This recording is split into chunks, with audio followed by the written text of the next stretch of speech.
va a gastar material acá, él va a cobrar impuestos, va a trabajar algún gaucho lo que vive por acá, tenemos los chicos trabajando, se desarrolla y todo. Entonces, cuando le meten la mano en el bolsillo a un productor de Alicia desde Capital Federal, lo que más lo sufren son los ciudadanos de Alicia.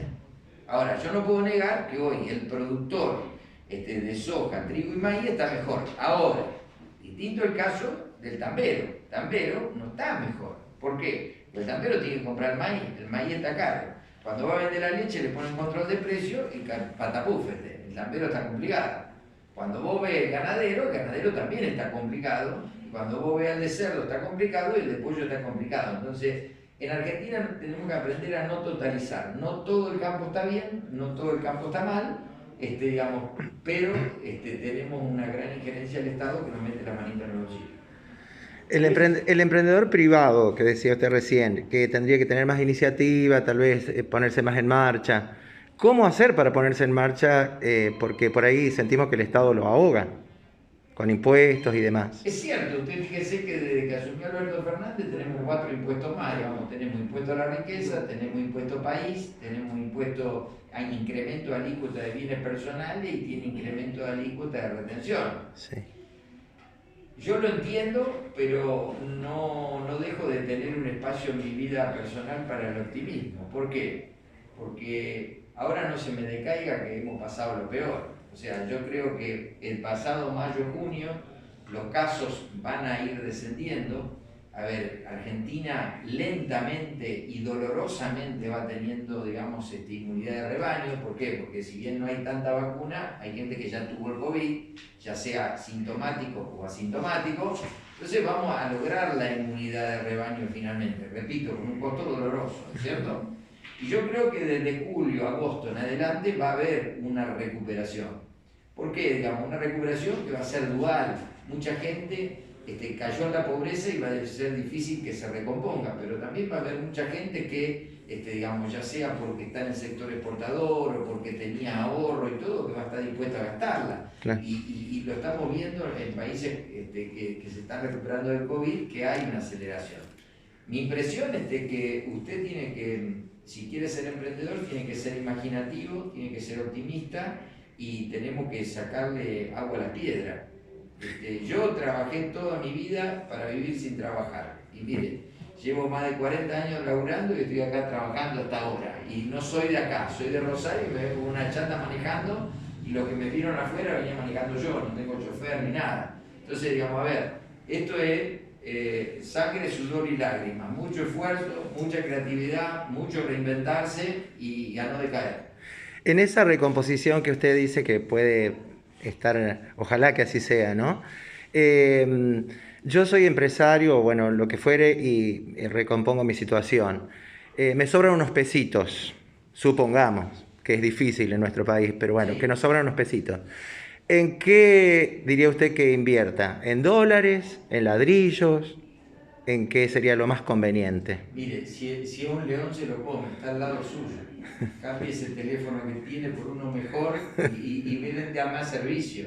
O sea, nosotros tenemos que invertir más nosotros. Ajá. No me venga a hablar del dólar, invierta en usted. Pues si usted llegó a tener una diferencia positiva, es porque algo hizo bien usted. Entonces invierta más en usted. Si usted, digamos, es periodista, cómprese un mejor teléfono.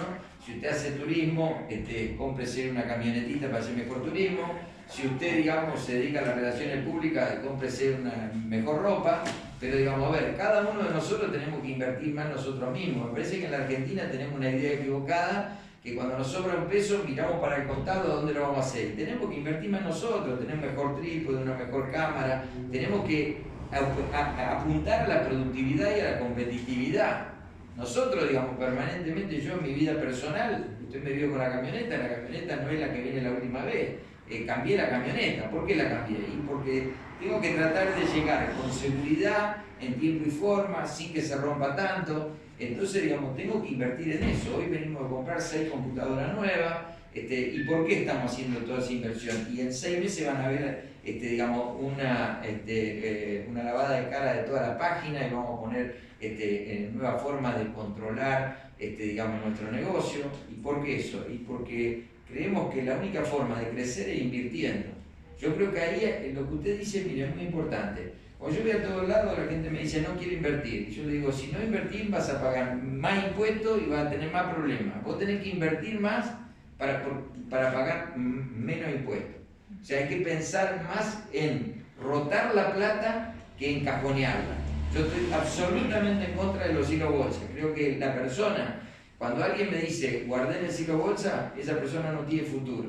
Salvo que me diga, guardé en el silo bolsa, pues se la voy a dar de comer a la vaca. Bueno, eso es otra cosa. Pero que termina metiendo la plata en un silo bolsa porque no tiene proyecto. Usted me da dólares a mí, yo se lo gasto enseguida. Mire, armamos una empresa, vamos para adelante, lo ponemos. Y seguramente usted le preguntan a Agustín y le va a decir lo mismo. Y al intendente le va a decir lo mismo. El intendente calculo que si llega a tener plata, ya sabe qué tiene que pavimentar, qué tiene que arreglar, qué tiene que hacer. Entonces, ¿para qué vamos a guardar? En cuanto a... Estamos viviendo en un país donde por ahí la gente que paga los impuestos levanta la voz un poquito por el tema de la cantidad de subsidios y demás que se están dando. Específicamente, si vamos a la provincia de Buenos Aires, y no provincia, sino Buenos Aires, ciudad y demás.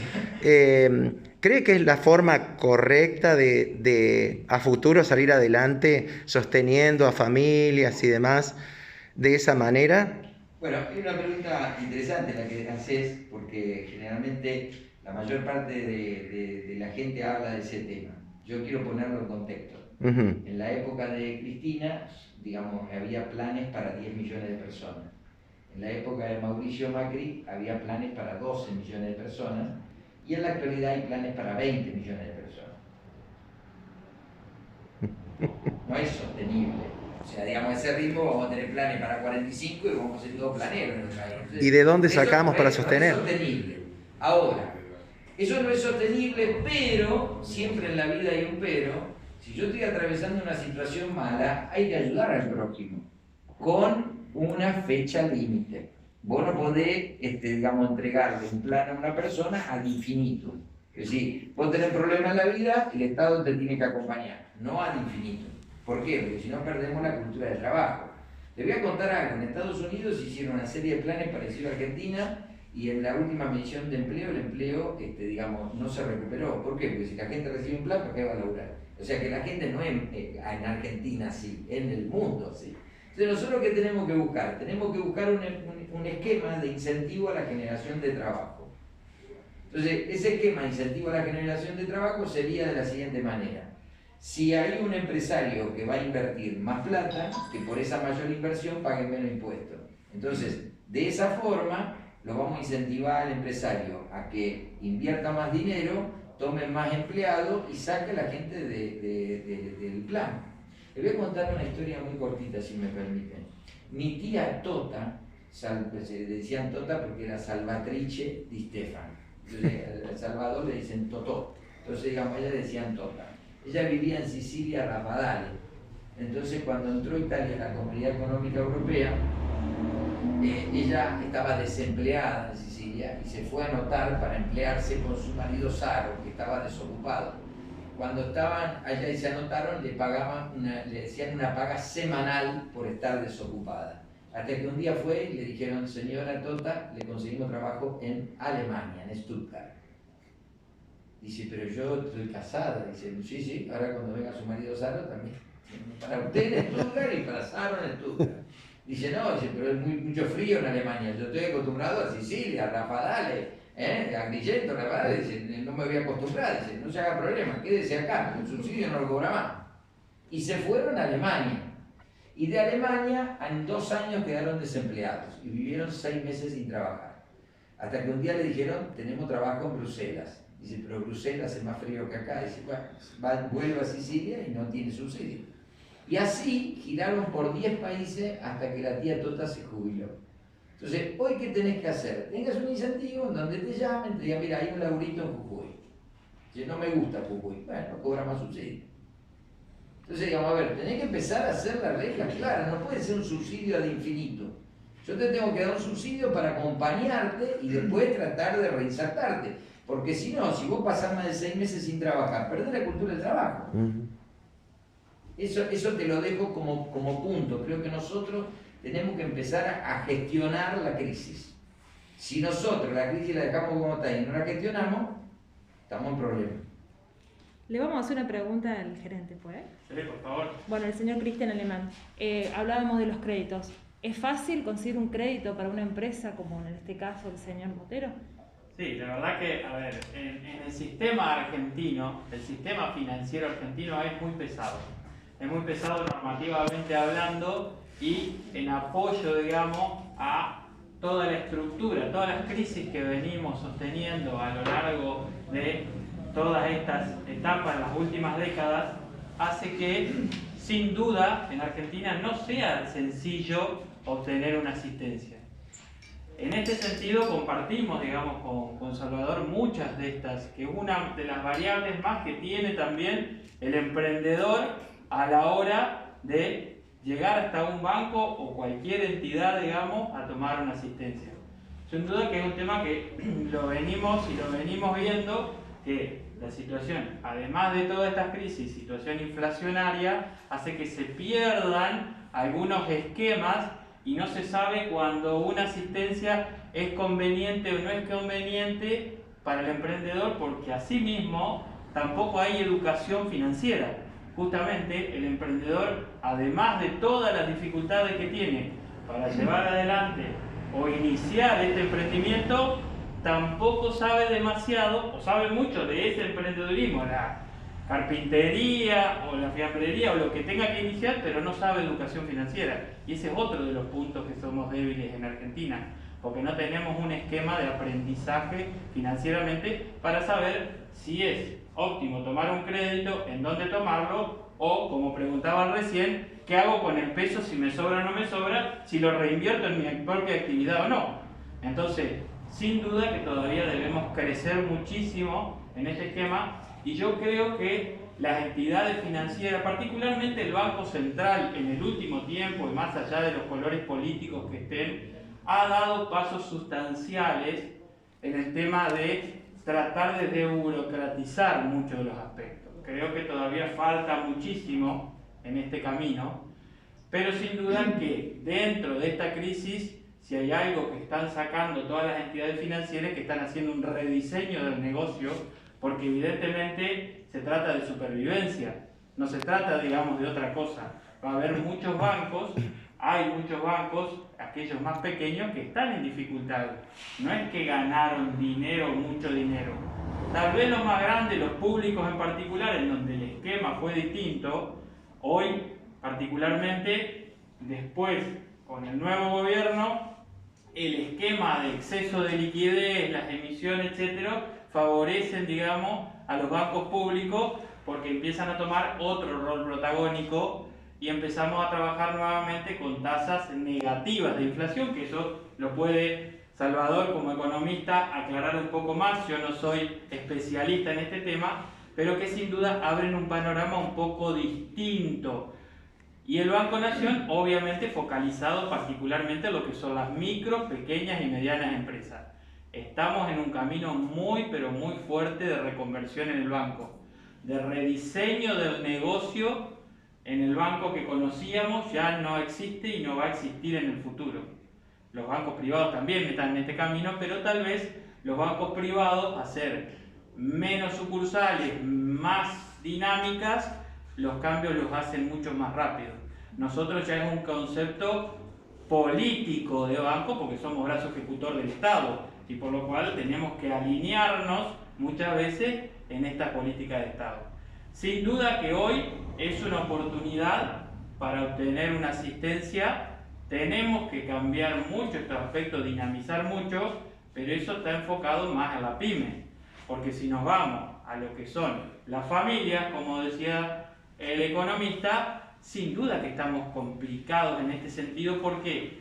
Porque a los niveles salariales el endeudamiento que se puede obtener es o de préstamos personales de corto plazo o de tarjeta de crédito, pero cuando hablamos de hipotecario para la vivienda, cuando quisimos sacar algún esquema, que es un esquema que yo, sin ser economista, comparto, pero en épocas inflacionarias sin duda que el UVA es muy complejo para la familia porque no se fija en el valor de la casa. El valor de la casa que se pudo obtener en algún momento, sin duda que creció mucho más, pero cuando se tiene que pagar la cuota se sufre muchísimo, tal cual como si fuera otro servicio. Este es un servicio de interés que cada vez empieza a pesar un poco más. Entonces, esa falencia sumada tal vez a una necesidad cada vez más grande habitacional, sin duda que cada vez hace crujir un poco más esta estructura y que en algún momento tenemos que tomar alguna decisión para estirar toda esta deuda de corto plazo a largo plazo, con tasas obviamente convenientes, pero creo que más o menos ese es el esquema, que sin duda estamos en un camino, pero que todavía nos falta crecer. Muchas Sí, gracias. quería agregar una cosita. De 7 millones de pesos que hay en el sistema, 4 están en cuenta corriente y caja de ahorro y 3 en plazo fijo. Ahora uno dice, ¿por qué la gente deja la plata en cuenta corriente y caja de ahorro y no la pone en movimiento? Bueno, esto tiene que ver muchas veces con la expectativa. No hay expectativa. Entonces, un momento de invertir, sacar crédito, o sea, invertir, no guardar la plata. Dos cosas, muy buena pregunta, dos cosas. Sin futuro no hay presente, ¿a dónde quiere llevar? Y la segunda cuestión, ¿tiene management para hacer eso? Si usted tiene claro a dónde quiere llegar y tiene gerenciamiento para ese proyecto, hágalo ya, se va a quedar con el mercado. Ahora, tiene que estructurar bien el negocio, capital propio, junte a alguna amiga, amigo para que le aporten capital, tenga un buen gerenciamiento y sepa a dónde quiere llegar. Yo creo que ese es un buen momento, pero la pregunta es, uno viene a esta charla y primero le pregunta ¿cuánto va a estar el dólar? Y ahí que va a hablar de emprendimiento. Digamos, ya, si nos metemos en ese tema, ahora el dólar va a estar más caro, y sí, claro que va a estar más caro. Si hay más inflación, digamos, y hay más cantidad, va a estar más caro. El tema es cómo hacemos la diferencia, cómo buscamos la tangente para crecer.